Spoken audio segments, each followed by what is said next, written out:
నమస్కారం అండి. నా పేరు హరి రమేష్. నేను బిఏఎంఎస్ డాక్టర్ని.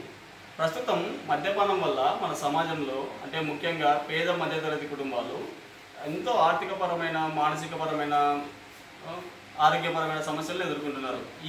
వీటి నుండి మనం ఎలా పరిష్కరించుకోవాలి అనేది మనం ఈరోజు తెలుసుకుందాం.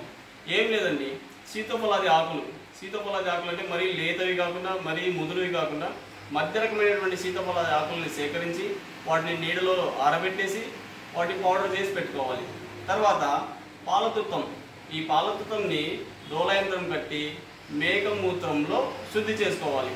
ఈ శుద్ధి చేయబడినటువంటి పాలతుత్తంని 20% మనం ముందుగా రెడీ చేసి పెట్టుకున్నటువంటి సీతాఫలాది ఆకులు చూడండి 80% రెండు కలిపి ఎవరైతే మనకి మద్యం తాగి ఇంట్లో విసిగిస్తుంటారో వాళ్ళు తినే ఆహారంలో అంటే పప్పులో కానీ, కర్రీస్లో కానీ, రసంలో కానీ కలిపి మనం వాళ్ళకి పెట్టినట్లయితే రోజు కొంచెం తిని వాళ్ళు కొన్ని రోజులలోనే మద్యం తాగడం అనేది మానేస్తారు.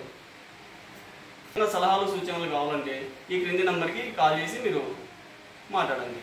నమస్తే.